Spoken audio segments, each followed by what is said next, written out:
കനത്ത മഴയെ തുടർന്ന് സംസ്ഥാനത്ത് നിന്ന് 7 ജില്ലകളിലെ വിദ്യാഭ്യാസ സ്ഥാപനങ്ങൾക്ക് അവധി പ്രഖ്യാപിച്ചു. തീവ്രമഴ തുടരുന്ന സാഹചര്യത്തിൽ പത്തനംതിട്ട, കോട്ടയം, ഇടുക്കി, മലപ്പുറം, കോഴിക്കോട്, വയനാട്, കണ്ണൂർ, കാസർഗോഡ് ജില്ലകളിൽ കേന്ദ്ര കാലാവസ്ഥാ നിരീക്ഷണ വിഭാഗം ഇന്ന് ഓറഞ്ച് അലർട്ട് പ്രഖ്യാപിച്ചിട്ടുണ്ട്. ഈ സാഹചര്യത്തിലാണ് ജില്ലാ കളക്ടർമാർ ഇപ്പോൾ കൂടുതൽ ജില്ലകളിൽ അവധി പ്രഖ്യാപിച്ചിരിക്കുന്നത്. കണ്ണൂർ, വയനാട്, പത്തനംതിട്ട, ആലപ്പുഴ, എറണാകുളം, കോട്ടയം, കാസർഗോഡ് ജില്ലകളിൽ അവധി പ്രഖ്യാപിച്ചിട്ടുണ്ട്. ഇതുകൂടാതെ ഇടുക്കി, തൃശൂർ ജില്ലകളിലെ ദുരിതാശ്വാസ ക്യാമ്പുകൾ പ്രവർത്തിക്കുന്ന സ്കൂളുകൾക്കും അവധി ബാധകമായിരിക്കും.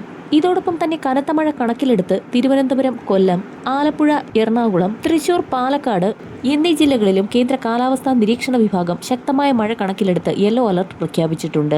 നദികളിൽ ജലനിരപ്പ് ഉയരുന്നതിനാൽ പ്രളയസാധ്യതാ മുന്നറിയിപ്പുകൾ നൽകിക്കഴിഞ്ഞു. തീരദേശവാസികളും മത്സ്യത്തൊഴിലാളികളും അതീവ ജാഗ്രത പുലർത്തണമെന്ന് ദേശീയ ദുരന്ത നിവാരണ അതോറിറ്റി മുന്നറിയിപ്പ് നൽകി. സ്കൂളുകൾക്കും അംഗനവാടികൾക്കും പുറമെ ട്യൂഷൻ സെന്ററുകൾക്കും അവധി ബാധകമായിരിക്കും.